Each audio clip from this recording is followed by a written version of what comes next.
and welcome to this week's YouTube video. Today I'm going to show you how I painted this cat in Procreate and talk about how to get that painterly fine art feel to your artwork in this program. I use Procreate very much like I would if I were oil painting. There is very little technical use of the program, so do not let this put you off if you have not used it before. If you are not familiar with Procreate and you are an artist who usually works with acrylics and oils, I would definitely suggest giving Procreate a go, as you may be surprised at the artwork you can create. Check out this video on my channel that will go over the basics of Procreate in under 10 minutes. If you don't work in oils or acrylics but just want to learn how to get this painterly effect in Procreate, hopefully this video may help you a little. I will stress though that all the artwork I produce in Procreate is helped along by my understanding of drawing and painting theory. There is no real trickery within the program itself. The more that you understand about the principles of painting and drawing, the easier it is to produce painterly artwork in Procreate. I have lots of videos on my channel which will help with this, so have a look if you get time.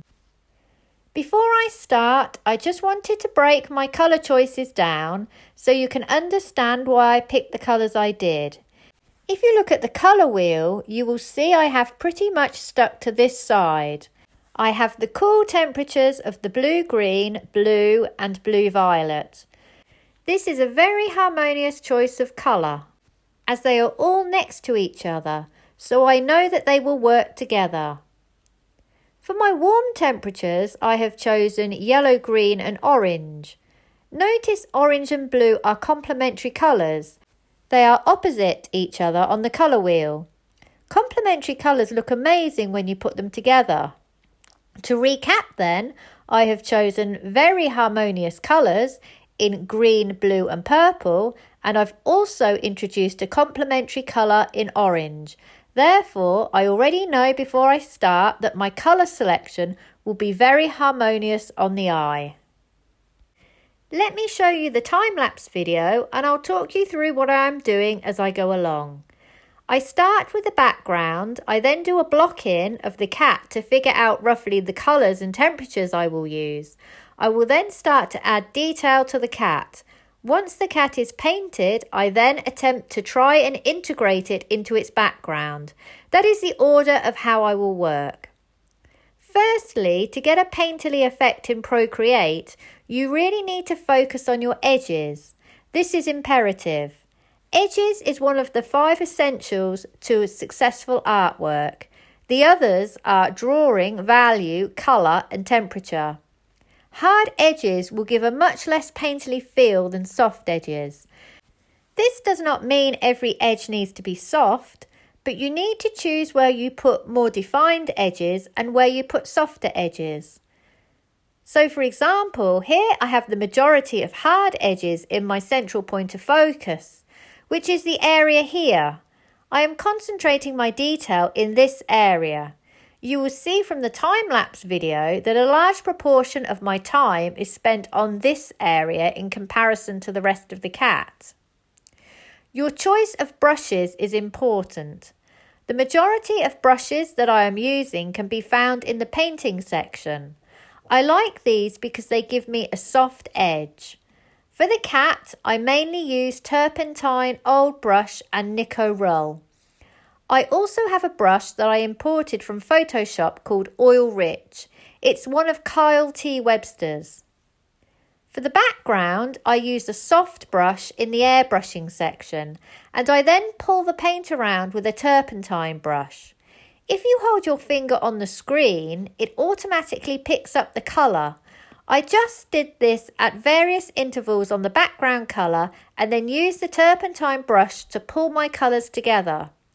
I tried to introduce all those colours and temperatures that I spoke about in the introduction into that background.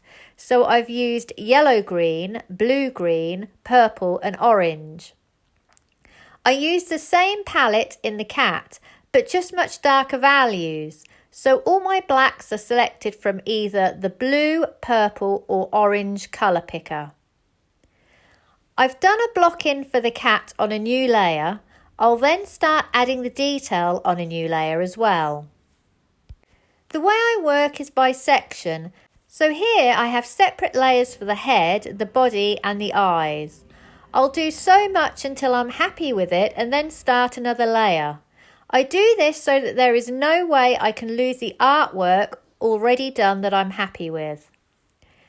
I have kept a separate layer for the outline of the cat just to keep my drawing correct. I'm quite rigorous with that pencil tool in the way I lay down the strokes, and it's quite a luxury to be able to keep checking my drawing in this way. I wish it was this simple when at the easel. I'd save myself so much time. The second thing you need to do to get a more painterly effect is to edit out your detail. You need areas that are highly rendered and also areas that are very loose with big undefined brush strokes. As I mentioned before, this is my central point of focus, so my tighter brushwork is done here. I will use the brushes at a much smaller size. I will also vary my opacity. If I am using a brush to pull my paint around, I will tend to use it not at full opacity. I usually reduce it by around 2/3. If I'm laying down the paint more decisively with a brush like the Oil Rich or Nico Rull, I will use it at a higher level of opacity. So for example, around this area here, I have used brushes that make stronger marks, and I have used more opaque paint than in the areas here where the fur becomes wispy. As I move on to the body, my brush size becomes larger, my strokes looser and more transparent.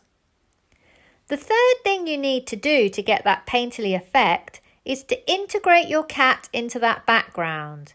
You will see from the time-lapse video that I spend time on softening edges where I feel it needs it, adding loose brush strokes around the bottom of the cat. It needs to have the same loose feel as the body of the cat.